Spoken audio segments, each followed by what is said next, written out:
welcome to the third annual Autism Hope Summit. I'm honored to introduce our next guest. Dr. DevinHouston is from Houston Enzymes, and he is just a whole well of information. He basically has so much information on enzymes. You guys are going to be blown away by hearing him. So thank you so much for being here, Dr. Houston. Kristen, it's an honor. I'm really happy to be here. Well, I usually don't like reading bios because I feel like it's better coming from your heart. So yeah, I can do that. Yeah, before we get started, I know our topic today is enzymes and autism, how enzymes work for gut issues and food intolerances. However, before we get started on that, which is such a huge topic, let's talk about why you're passionate about what you do and how you got into helping the autism community to start with.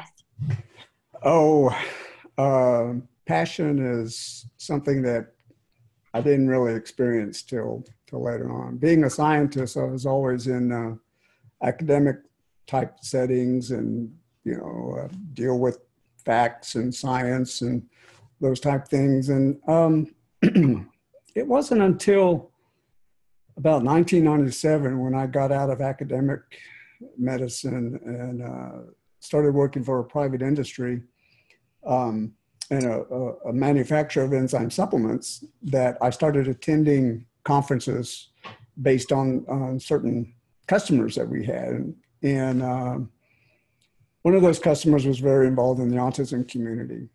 And so, as you know, I was tasked with developing a enzyme product to help with the gluten-free, casein-free diet. And it was considered the first enzyme product targeted for the autism community. So I attended the Defeat Autism Now conference.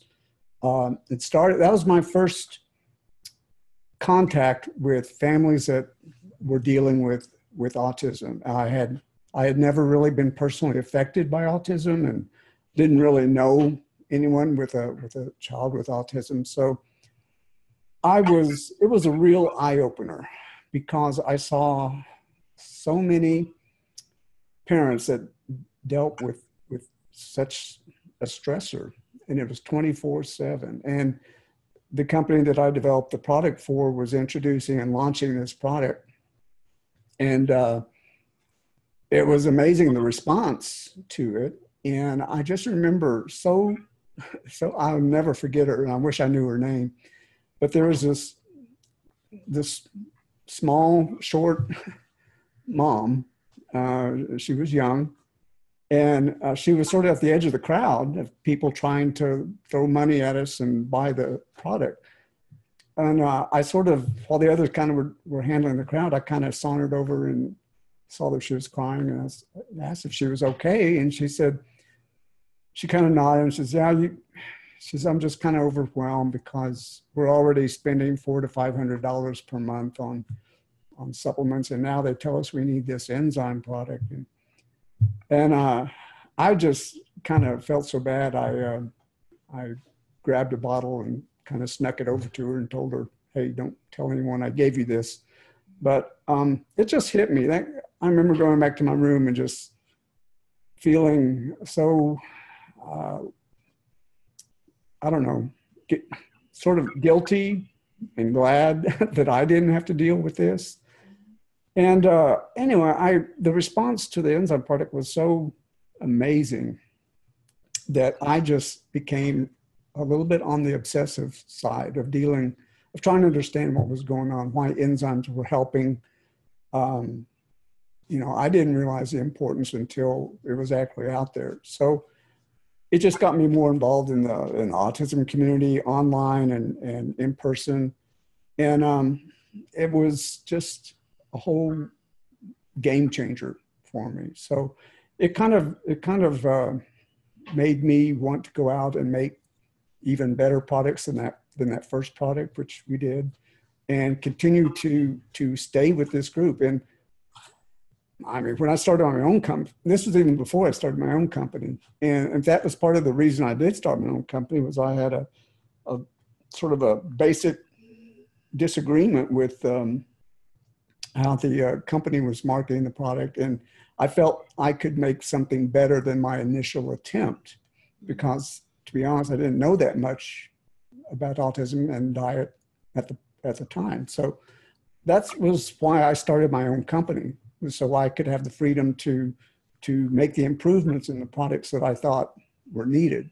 Mm-hmm. And now we're starting our 18th year, and you know, we just keep going, and we really haven't moved out of this. We've stayed in this niche of helping families with autism, and I've learned as much from them as they've learned from me. So I really couldn't be happier to be around them, and I've made so many friends.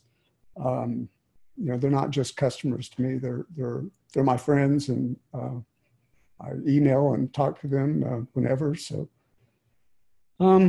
yeah, so that's kind of my passion now, and I still feel that same way. I even choke up a little bit when I tell that story about that one mom. I hope she's doing all right. Well, I know anybody that knows you knows that you have one of the biggest hearts and so much passion for what you do. Hey, I'm only 5'2", so it can only be so big, but yeah. Well, you know, big hearts and small package, like whatever the saying is. I don't know. I'm horrible at saying. But, you know, I feel like as a mom myself, you know, I've been in the conference circuit, you know, for, gosh, over 12 years. Yeah. And, you know, I've seen you almost at every conference I've ever been to. And I always see you sitting there talking to the parents and never rushing them and just answering all of their questions. And I mean, I know being a person at a conference, you know, having your exhibit table, it can get tiring. And I never see you looking at your watch going, hey, it's lunchtime, or hey, I need to get going. I mean, you're just there until the last person is gone. And yeah. I think that says something about you and your company. So yeah, if I ever got to that point, I would be out. Yeah, I don't want to be a hypocrite, and yeah, there's too much at stake for too many people. And so. Well, your heart and your passion definitely shines through. And, you know, for those watching, you know, right now going, well, gosh, you know, what is an enzyme? And I know we've talked about enzymes in the past. And I think I've even used this analogy in the past. You know, I remember growing up as a kid, and my first thought of an enzyme was, okay, there's a Tide commercial, and I remember seeing the grass stains and them having this little thing kind of fight and break up, and it was called an enzyme, take off the grass stains. So I remember when I came into the autism community, and they're like, yeah, you want to give your kid an enzyme? I'm like, what do you mean? What? Like, why would I give people an enzyme? You know? And so I just remember thinking, like, what is an enzyme? You know, getting confused on even what that was. So, you know, for those watching right now that are going, what is an enzyme? Let's start there. What is an enzyme?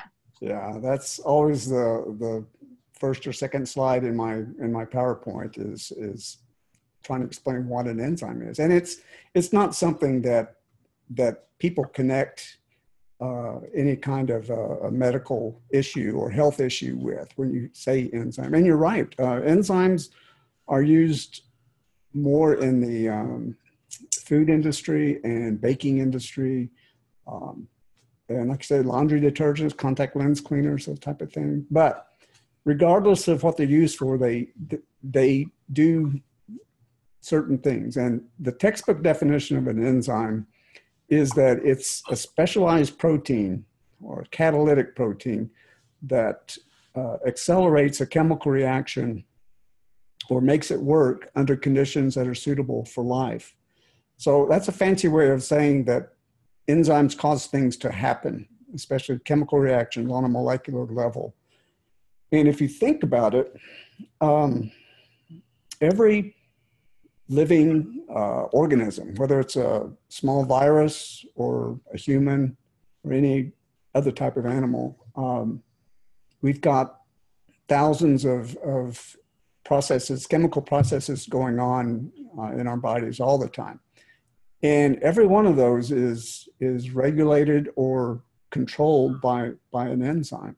So enzymes regulate metabolic processes, and they are great points at which pharmaceutical drugs can work. If you can control the enzyme of a process, you can control the whole process. It's sort of like a stoplight at a four-way intersection. It can stop traffic on one end and let traffic go on another. So they are control points and points of regulation for different type of processes. So, you know, and there's literally thousands and thousands of enzymes, and most of those are metabolic, meaning that they work inside a cell. So that presents problems because it's hard to manipulate an enzyme that is inside a living cell.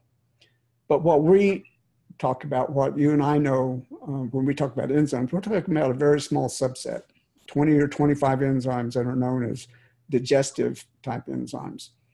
And they are different from the metabolic enzymes because they actually work outside of a cell. They're secreted by organs in our GI tract and they're secreted outside the cell. So they're inside the gut.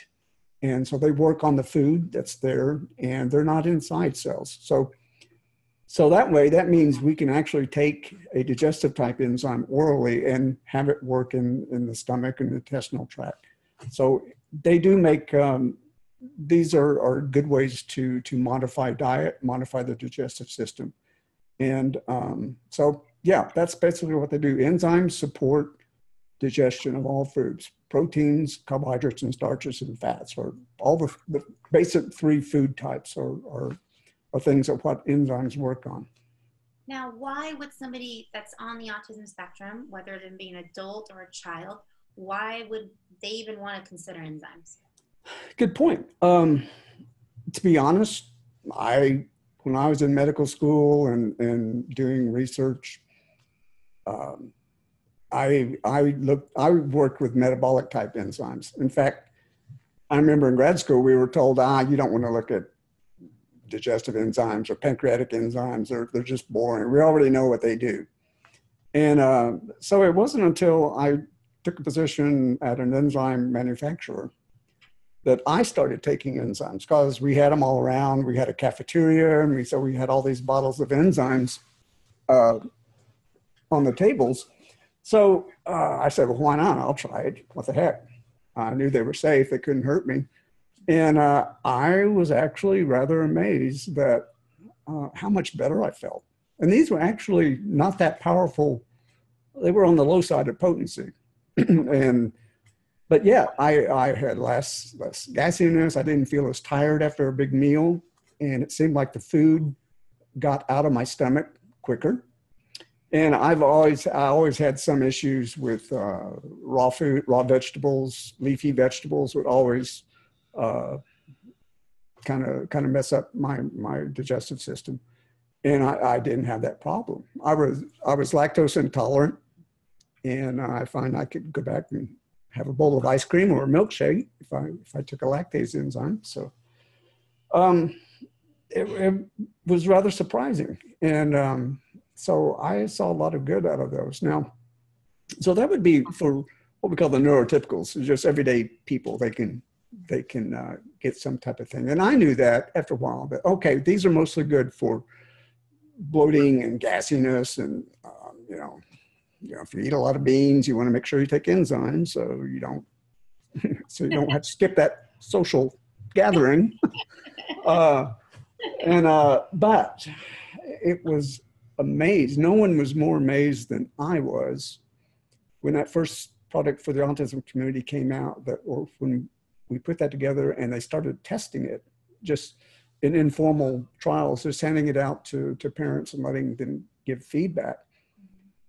And this is what changed basically my whole career, was when we got reports back that kids who were very limited verbal skills or nonverbal, once they were on an enzyme, sometimes some of them started speaking. Their social interactions got better. They started playing with their siblings when before they completely ignored them. So it was rather, I was amazed, because I thought, wow, why are enzymes doing that? These are just things that help with normal digestion. So it was the beginning, I think, of looking at how diet, different foods, and the things that affect foods, which would be enzymes and probiotics, affect the microbiome, the gut, how the gut communicates with the brain, how the bacteria in the gut are dealt with, and how diet can change the type of bacteria in the gut. Enzymes help break down the foods better, which could have an effect on which probiotic bacteria are working in the gut. So yeah, depending on what your particular situation is, and I've rarely run into anybody that doesn't have some sort of stomach issue or digestive issue. So it gets kind of monotonous. They say, oh, you do enzymes? And so what's an enzyme? And I tell them and said, well, gee, yeah, I have problems with such and such food. And I said, well, try this. That might help. So yeah, it's kind of amazing. But it's something that I think anybody should at least try. And that's the nice thing about enzymes, because you can tell very quickly if it's something that's going to help, if it's going to work. You don't have to wait months or weeks. An enzyme will work with the first meal you take it with. And so, yeah, all you got to do is find the right dose for you. And that's easy enough to do because enzymes are very safe. You don't have to worry. You can't overdose on an enzyme because they are basically proteins. Mm-hmm. And you mentioned with the laundry detergent commercial showing an enzyme and eating. Yeah, it's like remember the 80s and Pac-Man? That's sort of how protease enzymes, or enzymes that break down proteins, that's how they break down the stains. The grass stain is from a protein, and so it would chew up the stain. In the same way, the enzymes that you take in a supplement start breaking down the food. But the big difference, a lot of doctors will say, well, the pancreas puts out lots of enzymes, more than enough to make food. And that's true. I don't dispute that at all, unless you have a specific enzyme deficiency, like we all are lactose intolerant to some point, because lactase stops being produced around 6 years old, and it gradually decreases. And by the time we're in our 30s, we all have some degree of lactose intolerance. So that's an instance of lacking a particular enzyme. So you can replace that enzyme. But the thing about enzyme supplements is that the majority of them are acid stable, which means they can work in the stomach. And a lot of people think a lot of digestion occurs in the stomach. Not really. The stomach is basically a holding area with a lot of muscles. The walls of the stomach are very muscular. So they kind of agitate the food, break it down mechanically. And there's not much absorbed from the stomach. So proteins are definitely not absorbed, and peptides aren't absorbed. And that can be where the issue is. We during normal digestion, most of us we break down proteins, but we don't break them down all the way to their amino acids. And you just end up with a small peptide. And these peptides are bioactive. They can bind to certain receptors and they can produce bioactive effects. So basically, by taking an enzyme supplement, you're kickstarting the chemical digestive process, or the process of enzymes breaking down foods. You're starting that some 2 to 5 hours earlier than normal, because the food's going to stay in the stomach 2 to 5 hours after you eat the meal. And that gives a chance for the enzymes to break down. And if you ate a protein or a starch or carb that usually bothers you, the enzymes can break it down right there in the stomach before the stomach before the food empties into the GI tract. And that's because that's where all the absorption is going to occur. Mm-hmm. So I call it defusing the bomb. You got this. Think of the Mission Impossible theme in the background. Dun, dun, dun, dun, dun. Okay, so you got this food, and the enzyme is sweating and breaking down this protein, and it breaks it down in a certain way just before the stomach empties, and the day is saved. So that's how they work, and that's how they can benefit people. So anyone with any kind of stomach issue, they should at least give enzymes some kind of try. A fair trial would be, in my mind, a month. But usually, after 2 or 3 weeks, a good enzyme product is something you should notice. If you don't notice a difference, then try a different dose, or don't waste your money and just don't use the product. Well, I think that for so many families out there, they think that the symptoms of autism, quote unquote, they think, oh, behavioral, oh, that has to be because the child has autism. Bloating, constipation, not sleeping, oh, that's because the child has autism. Because a lot of times if they go to a general doctor, even though they're doing their best, seems to believe that these quote unquote symptoms are all just a side effect of having autism. But yet, as you were talking about, even in the neurotypical community, right? Mm-hmm. We have bloating, we have constipation, we can't sleep, we have an upset stomach. We verbally can tell somebody like, oh, my stomach hurts, right? Or I'm gassy, or whatever that is. A child with autism often may have limited language or no language, or maybe they can't express themselves.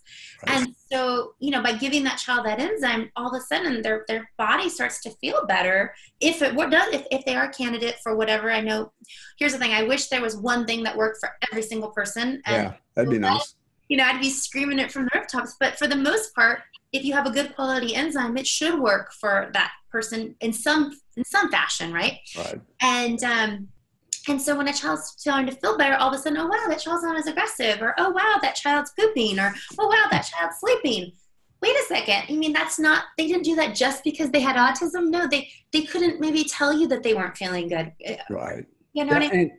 And well, anybody, if you have an upset stomach, you don't feel well. Now you're able to tell someone, hey, my stomach hurts. I don't feel well. But if you're a child with autism, especially if you're nonverbal or you have trouble communicating, the only way on that level to express your discomfort is through acting out and behavior.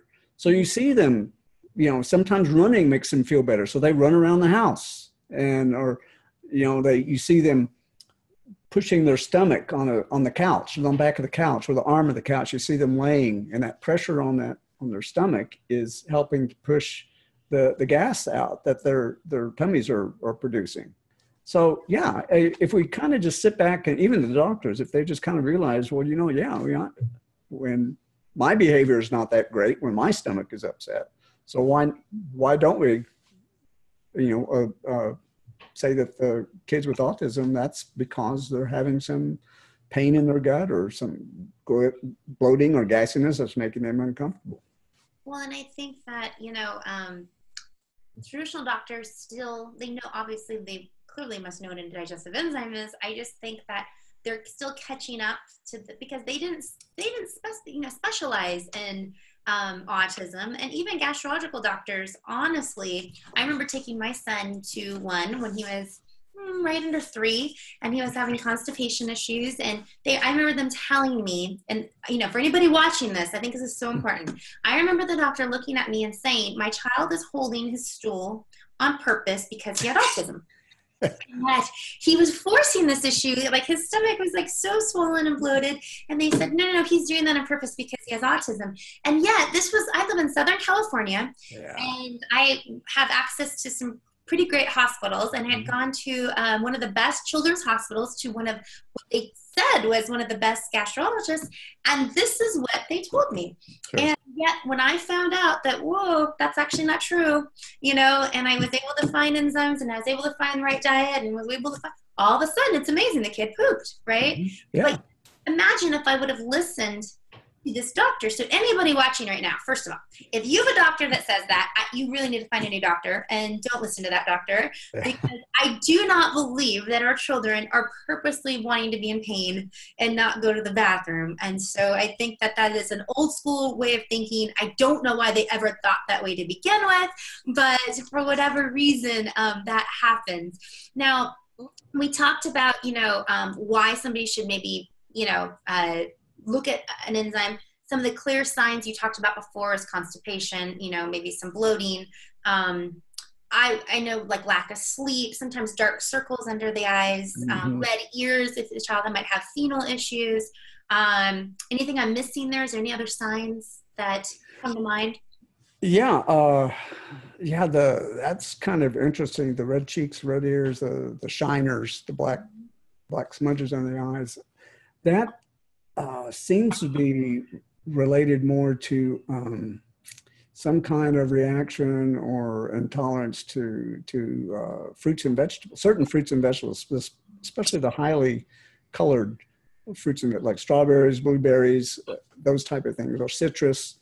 And the red cheeks and red ears, though it's not dangerous, and of course there's some aesthetic reasons to it, but it's a histamine flush basically, and it's interesting.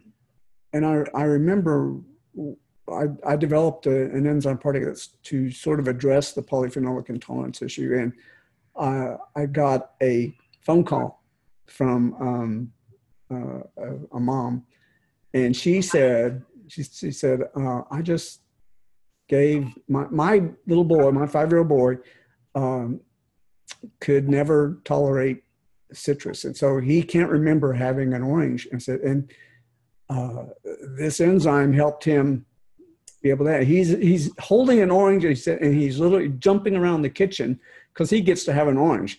And I thought, wow, just simple things like that giving a kid, some degree of happiness when it's like, what, it doesn't take a lot to make him happy, just being able to eat an orange. But yeah, we think certain polyphenols, which are good. The doctors want us to eat the fruits and vegetables to get the polyphenols.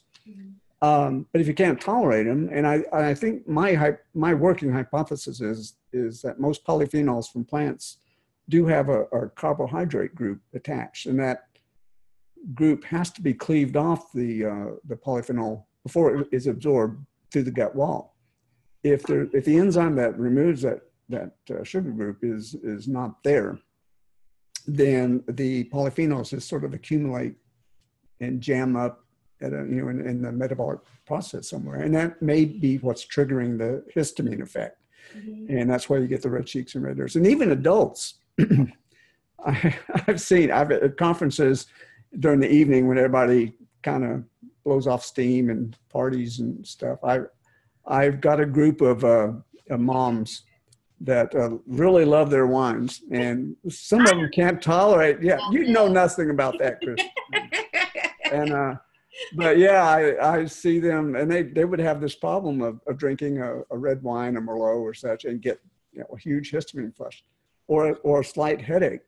And again, those wines are full of polyphenolic compounds, and they find they can take that same enzyme and not have that problem. So they get to loosen up a little bit more. And so you see them with a bottle of enzymes in one hand and a bottle of wine in the other, just having a good time. So the whole family. What's wrong with that?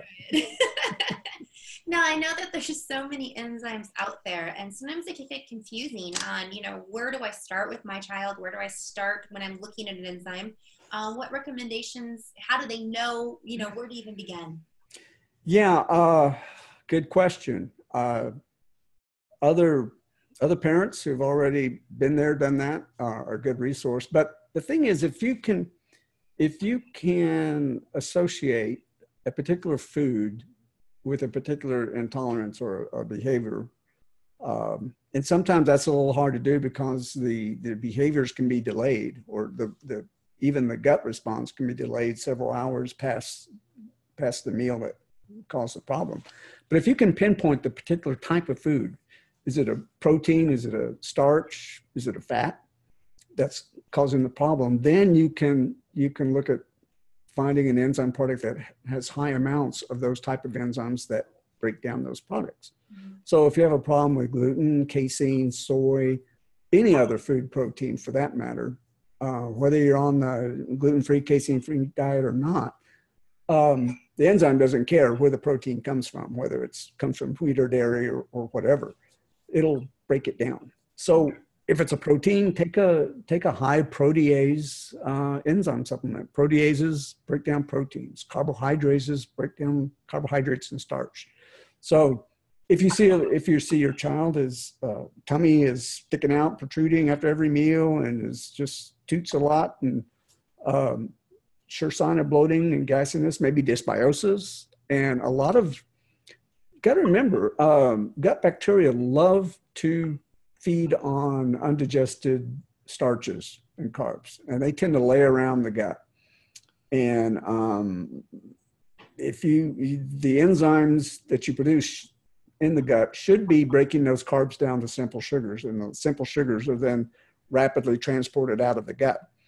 But carbs, bacteria, especially the gas-producing bacteria, love to eat and gobble down the undigested carbohydrate, and so that makes them make more bacteria, which is more gas, and such like that. And there's just certain starches that we don't make our bodies don't make the enzymes to break down those. Those are what you find in beans, cauliflower, broccoli. They're called raffinose and stachyose. Those carbs we can't make, but there's an enzyme called alpha galactosidase that bacteria and fungal organisms make, and we can take that, and that'll help break down those starches so that the bacteria don't have anything to extra to feed on, and we keep the bacterial population in check. So even good bacteria, if they get out of hand, can be gas producers. The worst thing is if you have the bad bacteria, if they get a foothold, and we all have some amount of yeast and pathogenic bacteria in our gut, but the good bacteria kind of overcrowd them and keep them tamped down. But if you have a issue in the gut that causes an overbalance of the bad bacteria, then that's when sort of a domino effect of problems can occur. And so if you can cut out their food or limit their food, basically keep the house clean. And that's a good analogy. Keep your house clean and you don't have cockroaches and mice. So because they don't have anything to feed on. Same way, keep your gut clean. You don't have anything left for the bad bacteria and the yeast to feed on. So that's kind of the way I look at it. Now there's, again, fats. If a lot of kids are on ketogenic diets, so they take high amounts of omega-3s and fish oils and such, which are good, but we can only tolerate so much oil in our stomach and GI tract.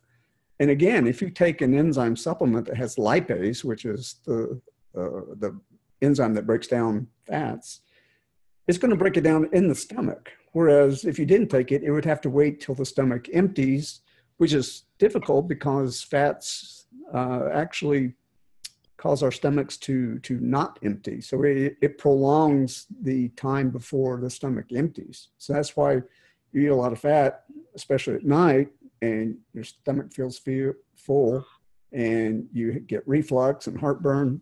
It's the fat in the stomach that's causing that. But take an acid-stable lipase enzyme and it starts working on the fat in the stomach. There's no fat to delay the stomach emptying, so the stomach empties and everything's fine. And you get the benefits. You're making sure you're not pooping out all that oil, and you're breaking it down and getting it to the places it needs to be. Well, I know a lot of kids have multiple food sensitivities and tolerances, and sometimes parents just don't know what it is. I mean, I've known even with my son, my goodness, he did good on that for a while, and then he didn't do good on this, and then he did good on that. So I know you guys have a product that's kind of like across the board. It kind of helps different, it's like multiple different ones. Is that correct? Yeah. I resisted for a long time making what you're referring to as a broad spectrum enzyme product that contains enzymes to address all foods. And the reason I delayed it for so long is I really like the idea of targeted, focused products, because that means we could put more of the effective enzymes in a capsule, and you didn't have to take 2 or 3 capsules to get enough.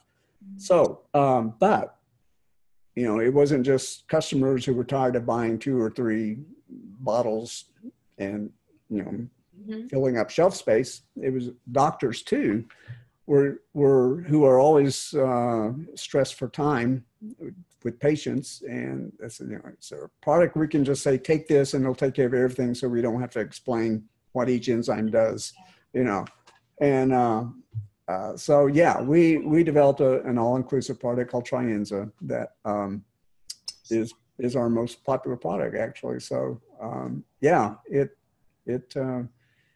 but the thing is, it takes 2 capsule dosing to get the same that you find in because there's only so much enzyme you can put in a certain size capsule, unless you want to go to the horse pill size.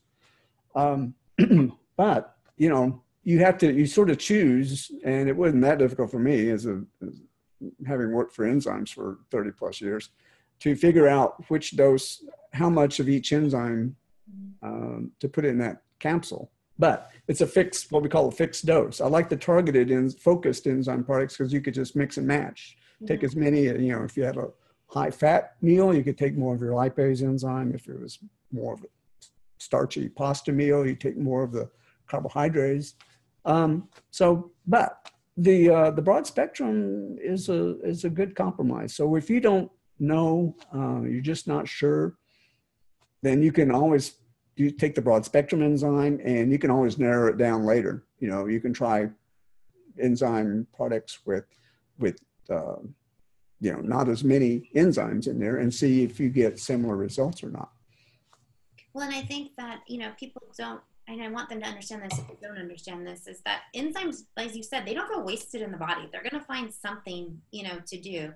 Now, is there any side effects? Let's say, you're like, gosh, I gave them 2 and I'm not sure, maybe they just needed a little bit more, and you gave them 3. Do you see any negative to that? No. And when I first got into started working for an enzyme manufacturer, one of the first things I did was convince them to convince their companies to not be afraid of putting more enzyme in a capsule.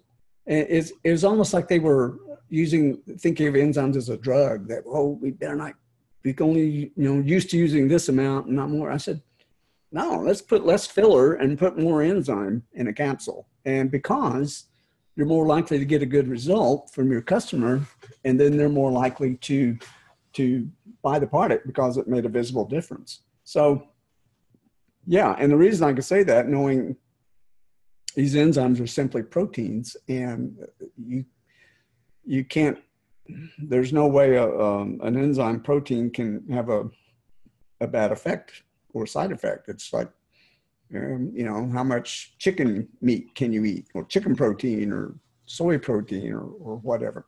So the body has ways of handling protein, and the enzymes are pretty hardy. They themselves are not broken down by other protease enzymes, so they will stay working in the gut. But the reason enzymes are safe is because we know what they do. They're well characterized. We know they don't go rogue.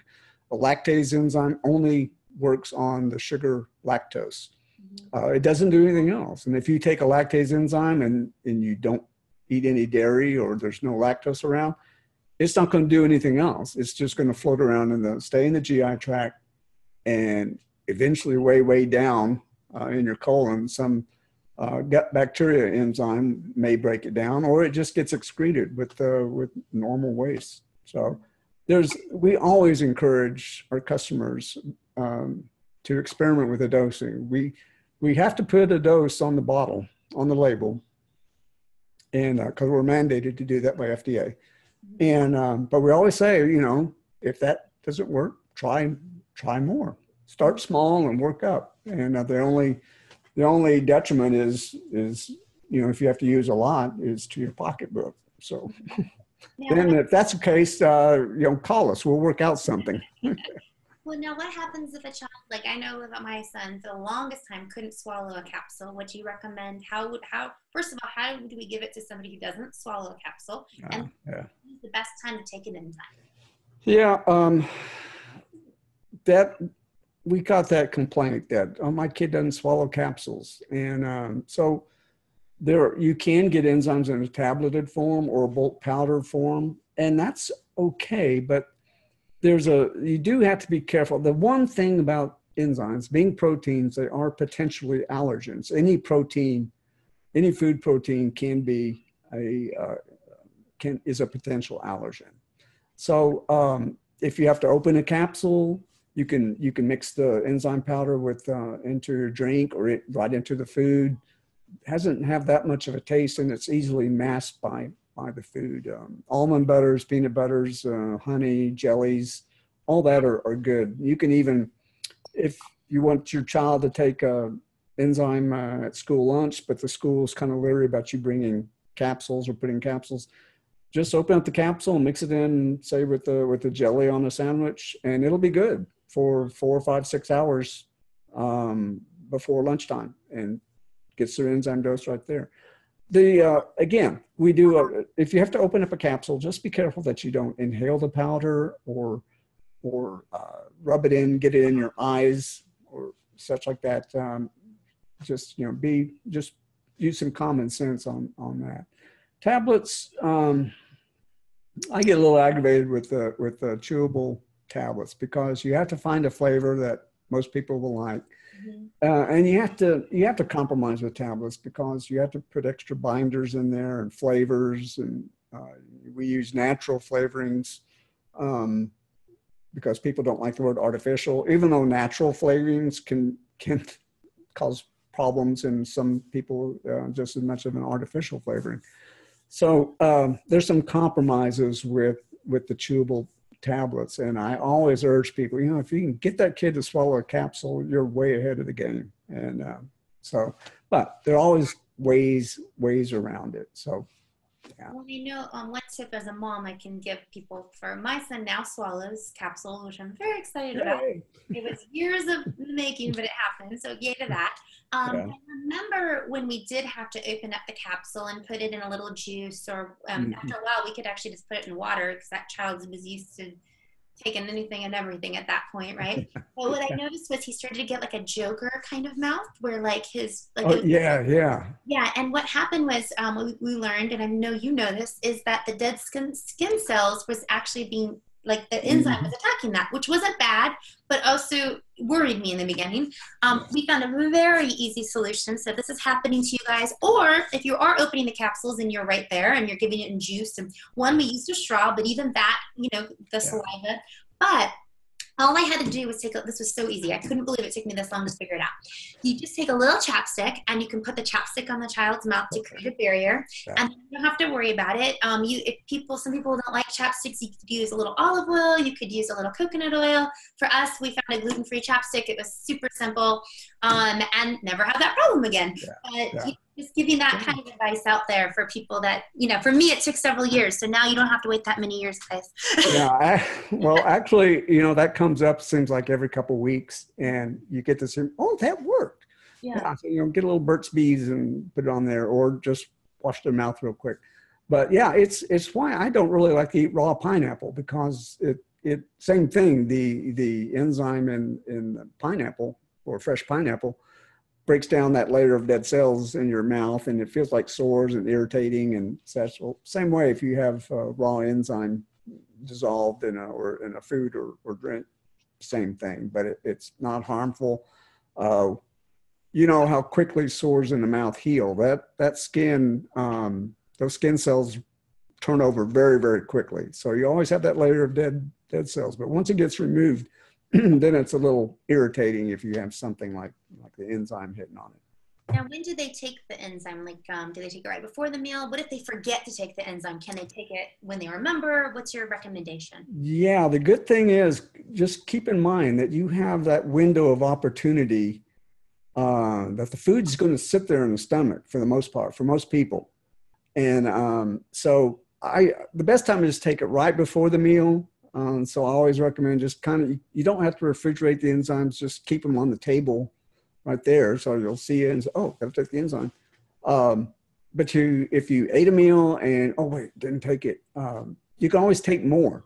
If the time is shortened, then you can always take more enzyme to make up the work that needs to be done. If your meals, and this is one thing, some parents seem to think that the enzymes lose effect over time. They'll be using them for weeks, months, even years. And I said, don't seem to be working as well as these two. And I said, well, think back to when you first started enzymes and now. Is there a difference in the size of the meal? And most of the time, yeah, because the kid is eating better, and sometimes they like different foods because of the enzymes.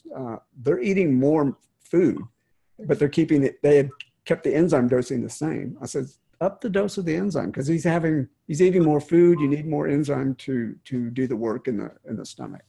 So yeah, it's often something simple like that, but we get into these ruts or patterns of eating habits and even dosing our supplements. So yeah, always think of the simple things first, just like dosing. Well, maybe it's just we just need more. What's changed? The kid's now 12 and he's eating like a teenager now because his gut's healed, or he's feeling better, so he's eating more food. Well, you might need more enzyme. So do this something they take long term? Like, is this something they do for the rest of their life? When we first started, that was a question I couldn't answer. It was asked, and I'd say, I just don't know. Now, so many years into it, we've had some very loyal customers, and some of them have told me, usually they don't want to rock the boat. So I said, well, you can always try, just stop the enzymes and see what happens. Oh, no, don't want to take a chance. But sometimes they will be in a situation where the child has an infraction, eats a food they know causes a reaction, and they don't have the enzymes around for something like a neighbor's house or relative's house. And they're just kind of waiting for the bomb to go off, and nothing happens. And they go, oh, wow, what's happened? My theory is that taking enzymes for a certain period of time is let the gut develop and mature. It's let normal things that should be happening happen. And it's kept the insults from certain foods from creating damage to the gut. So it's given your gut a timeout and let it work itself up into good shape. The spaces between the cells have tightened up, so things that are in the gut stay in the gut rather than getting out in systemic circulation. And so again, and sometimes just letting the kid grow up and let his gut heal up. And you find that don't need the enzymes. Don't work, they don't seem to work, or it doesn't make a difference. The problem is, if you go back, stop using the enzymes and you go back to where it was, will the problem come back eventually? So it may be that you don't need them every day. You might want to do a maintenance week, like once a month, do a week of enzymes, and certainly it'll make a difference on your pocketbook and keep a little more money in your checking account. But you got to weigh that against how they're feeling. Yeah. And I'm one of the people that are like, I don't like rocking the boat. Like, I'm like, nope, I'm not going back to that. Yeah, Cindy's the same way. Her boy's taking enzymes, and she absolutely refuses to do any kind of experimenting. So nope. Like, once I learned about enzymes, I'm like, nope, I'm a customer for life. Now, can you take enzymes with different medications? Do you see any issues with that? Yeah. Again, enzymes are only going to work on proteins, carbs, and fats. And most medications and most other supplements, well, 99.9% of the medications don't fall in those categories. Mm-hmm. The only caveat is time-release medications, the old-fashioned ones, or the over-the-counter type medications that use cellulose as the release mechanism for the time release.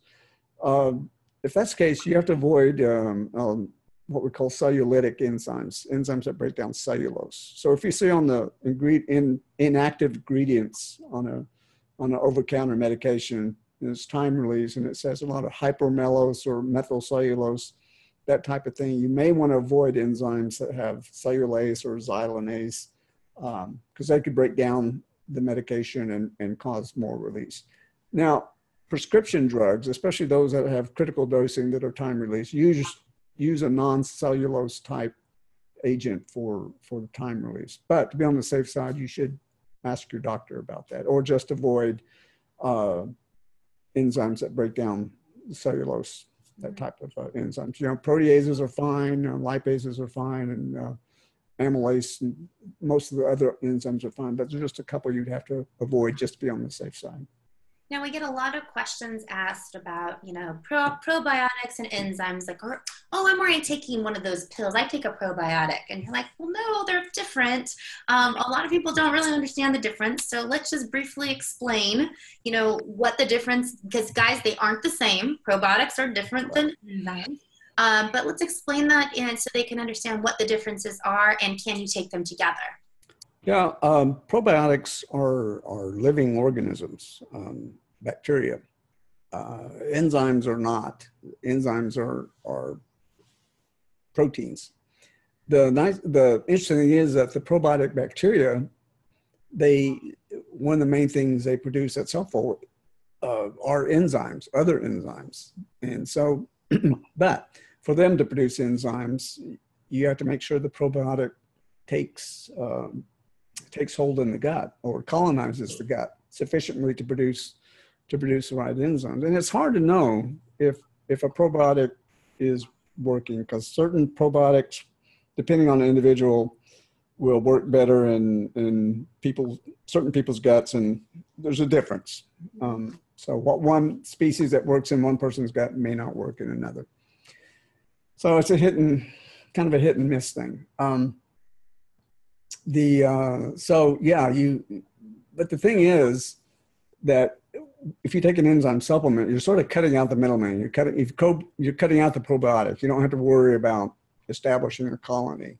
It's not to say, probiotics they produce other compounds that are not enzymes that are helpful as well. But it's a little more iffy, but they go together well. You can take, there's always the question of, will enzymes, especially the protease enzymes, will they harm the probiotic bacteria and such? And I've never seen any evidence to indicate that they do. And if you think about it, the pancreas, after every meal, shoots a lot of protease enzyme into the small intestine. And that enzyme is going to stay active all the way down to the colon, where the majority of the probiotic bacteria live. So they're designed to live together, to be around each other without harming each other. So I don't think that. I mean, and the biggest problem with taking an oral probiotic is they are not acid stable. So you have to enteric coat it and protect the probiotic from the stomach acid. And you don't have to, in enzymes, most enzymes actually love the stomach. They like working under acidic conditions. They work even better. So that's a big difference. So now there's a place for each. And, I don't take probiotics, not that much, very rarely. So I'll stick with the enzymes, but. Well, I always think of enzymes as like the workers of the body going in and doing the heavy lifting, making sure to kind of, as you said, clean house.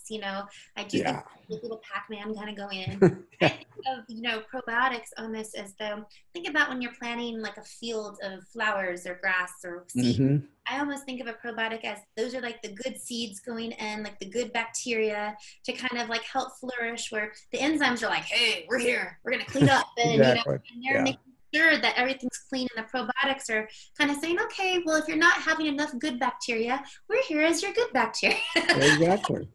Well, and the other thing about taking oral probiotics, some doctors are worried about SIBO, or small intestinal bacterial overgrowth, and that can occur with good bacteria as well. So some doctors really don't like the idea of taking a probiotic because they're afraid it'll start colonizing in the small intestine when it actually needs to be colonizing in the colon, or the lower part of the small intestine anyway. When you don't have to worry about SIBO. Yeah. So actually go in and help that even more. Exactly. Yeah.